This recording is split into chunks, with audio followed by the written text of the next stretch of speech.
The rain doesn't hit the ground in the valley the way it does in the city. Here, in the damp woods of northern Washington, it just kind of hangs in the air until the soil decides it's ready to drink. My name is Elias, and I've lived in this cabin for 3 years. I moved here for the silence, but lately, the silence has started to feel heavy, like it's waiting for something to break it. It started on a Tuesday. I was walking the perimeter of my property, checking the fence line after a windstorm. The ground under my boots felt solid until it wasn't. I didn't trip. I didn't slip on a root. I simply stepped, and the earth wasn't there. I threw myself forward, my chest hitting the wet moss, my legs dangling over an edge that shouldn't have existed. When I looked back, I expected to see a sinkhole or a washed-out ravine. Instead, I saw a perfect circular shaft in the dirt. It was maybe 4 feet wide, and it didn't go into the ground. It went into nothing. It was a hole of absolute matte black. No rocks, no worms, no light. Just a void that seemed to pull the very color out of the air around it. Then, the sound started. The voices in the dark. It wasn't a scream. It was a murmur. A soft collective humming of voices. I crawled back to the edge, my heart hammering against my ribs, and I looked down. I didn't see bottom, but I saw people. They weren't falling. They were just suspended, like they were pinned against a velvet curtain. I saw a man in a flannel shirt that looked brand new, his hair neatly combed. I saw a woman in a yellow sundress, her eyes wide and blinking. They looked perfectly healthy. They looked like they had just stepped out of a photograph. "Help," the man whispered. His voice was dry, like old paper. "Elias, it's cold." I froze. I had never seen this man in my life. "How do you know my name?" I asked, my voice cracking. "We've been waiting," a girl's voice joined in. She looked about 10. She was wearing a coat that went out of style in the Simots. "Ventais. We knew you'd come to the fence today. We knew you'd wear the blue jacket." I looked down at my sleeves. They were blue. I reached out a hand, but as soon as my fingers broke the plane of the hole's edge, a wave of nausea hit me. The air above the hole began to shimmer, like heat rising off asphalt. In the blink of an eye, the blackness snapped shut. I was staring at solid brown earth. The moss was undisturbed. There was no hole. The pattern of the missing. I didn't sleep that night. I sat by the window with a flashlight, watching the woods. I started thinking about the local news archives. This county had a reputation. People went for walks and never came back. Hikers, hunters, even kids playing in their own backyards. The authorities always blamed the terrain, the cliffs, the cougars, the unpredictable weather. But I knew better now. I went back to the spot the next morning. I dug with a shovel for 3 hours, but I only found dirt and stones. I felt like I was losing my mind until I heard it again. A faint whistling. I turned around. The hole was behind me now, nestled between 2 cedar trees. I walked toward it, my legs shaking. This time, I saw an older woman. She was wearing a nursing uniform. 22 years, she said, looking up at me. "I've been here for 22 years, Elias. Your mother was still pregnant with you when I fell. We talked about you then. We knew you'd be the one to find us." The air turned ice cold. My mother had never lived in Washington. She'd never even visited. How could a woman trapped in a hole for 2 decades know the timeline of my birth? "It's not a place," the nurse whispered. "It's a stomach, and it's been hungry for you since before you were a thought." The obsession over the next week The hole appeared 6 more times. It was never in the same place. It was in my garden. It was in the shed. Once, it opened right in the middle of my kitchen floor while I was making coffee. Every time, the people inside spoke to me. They told me secrets about my childhood, the name of my first dog, the specific way I broke my arm when I was 8, the recurring nightmare I had about a man with no face. They weren't ghosts. They were meat and bone. They didn't age, they didn't eat, and they didn't die. They just waited in the dark, suspended in a state of eternal, conscious stillness.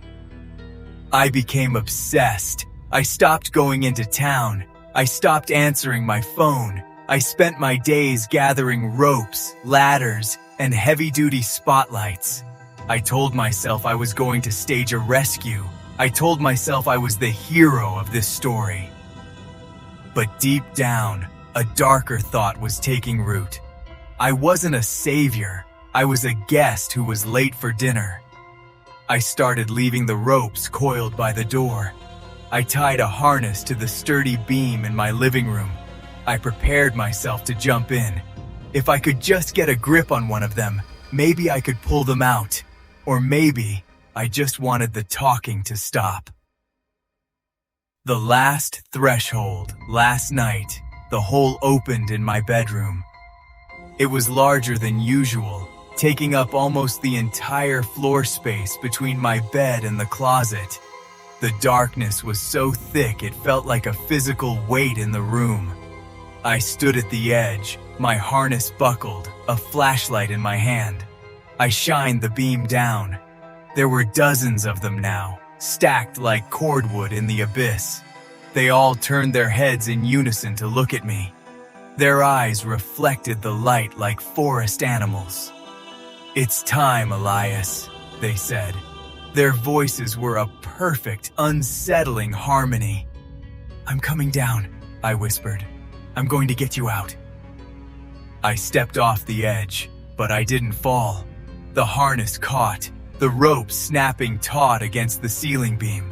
I hung there, dangling over the void, reaching down toward the man in the flannel shirt. Our fingers were inches apart. "Take my hand!" I yelled. The man didn't reach up. He smiled. It was a slow, wide grin that showed too many teeth. "We don't want to leave, Elias," he said. "We're just the bait." I felt a vibration in the rope. I looked up. The ceiling beam wasn't creaking. The rope wasn't fraying. Instead, the hole was moving. It wasn't staying on the floor. It was rising. The edges of the blackness were climbing up the walls of my bedroom, swallowing the nightstand, the lamp, the windows. The void wasn't a pit I could fall into. It was a mouth that was closing. I scrambled to unbuckle my harness, panicked, but the mechanism was jammed. The blackness reached my waist. It felt like nothingness, not cold, not hot, just an absence of existence. I looked at the man in the flannel shirt one last time. "Don't worry," he whispered. "The next one is a girl named Sarah. She's born in 2030. We'll tell her all about you." The light from my flashlight died, not because the batteries failed, but because the light had nowhere to go. I am still hanging here. I can feel the rope around my chest, but I can't feel the floor. I can't feel the walls. I can't even feel my own breath. I can hear the rain starting again outside, but it sounds so far away, like it's happening in another world. Someone is knocking on my front door. They've been knocking for hours. I want to tell them to run, but when I open my mouth, the only thing that comes out is a name. A name of someone who hasn't been born yet. The hum of my computer fan is usually a comfort. It's a steady, white noise reminder that I'm alone and safe in my apartment. But lately, that sound feels like it's masking something else, something moving just out of earshot. I'm a distance runner. I spend my days tracking miles and my nights tracking data. I like patterns. I like things that make sense. That's probably why I didn't close the browser when the ad first popped up 3 weeks ago. It wasn't like the usual flashy, loud garbage.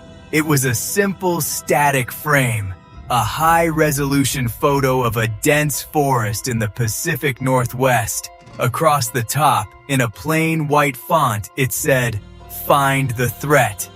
There was no skip button, no X in the corner, just a timer at the bottom counting down from 60 seconds.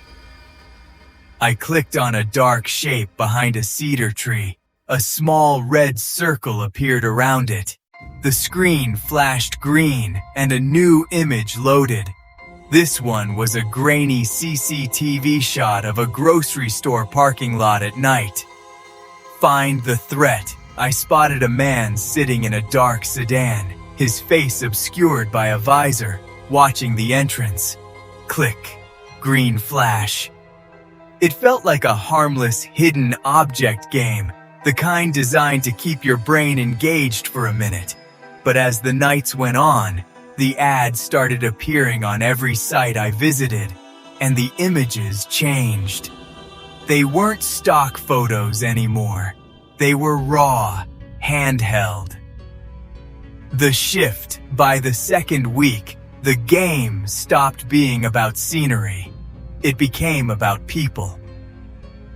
One night, the image was a bedroom. A young woman was asleep, her back to the camera. The lighting was low, coming from a cracked closet door. My task was simple. I clicked the closet door. Instead of the usual green flash, a text box appeared at the bottom of the screen.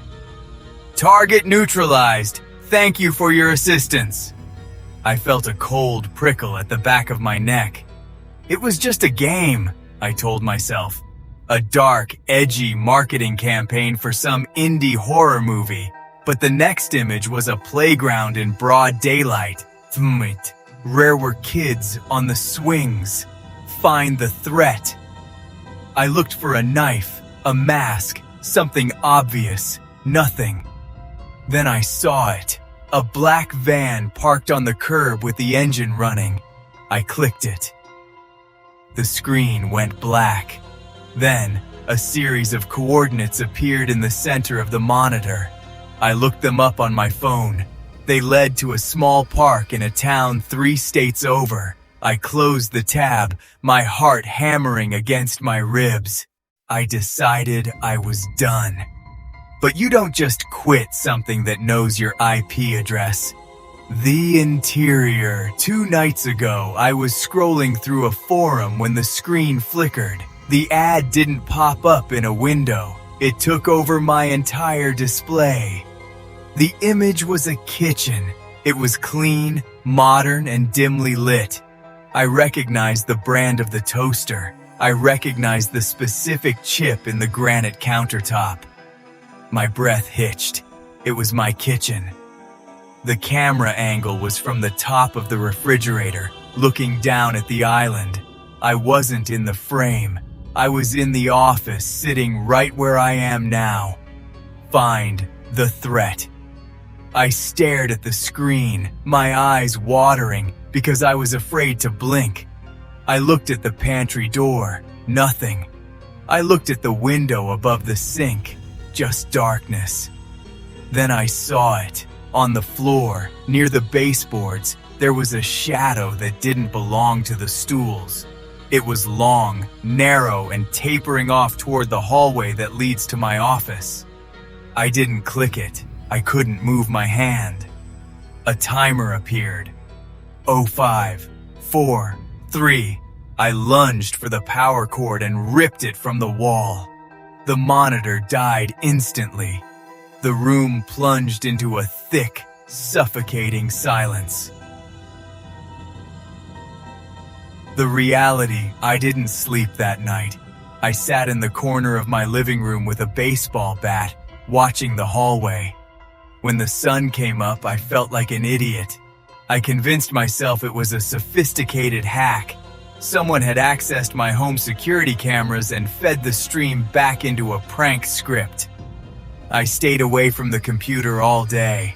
I went for a long run, trying to sweat out the paranoia.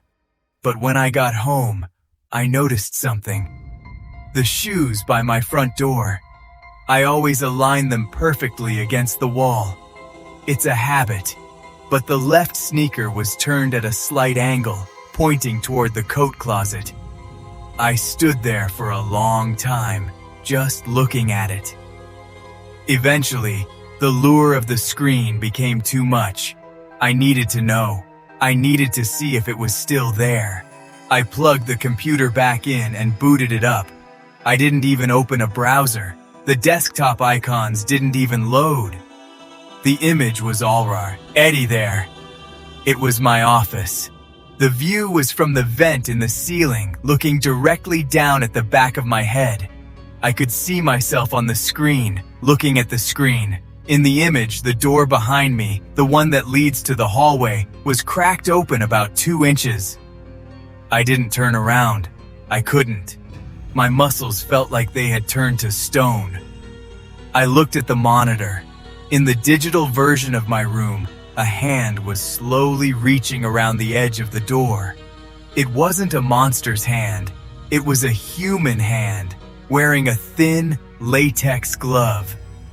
Below the image, the white text appeared one last time. "You're getting slower. Find the threat." I looked at the mouse cursor. It was hovering in the center of the screen. I realized then that the game wasn't asking me to find a hidden object anymore. It was giving me a final warning. I can hear it now. It's not the fan. It's a soft, rhythmic sound coming from the hallway. It sounds like someone trying very, very hard to breathe quietly. I'm looking at the screen. I'm watching the door behind me open further in the reflection of the glass. The timer on the screen has reached 0. The skip button finally appeared, but I don't think it's for the ad.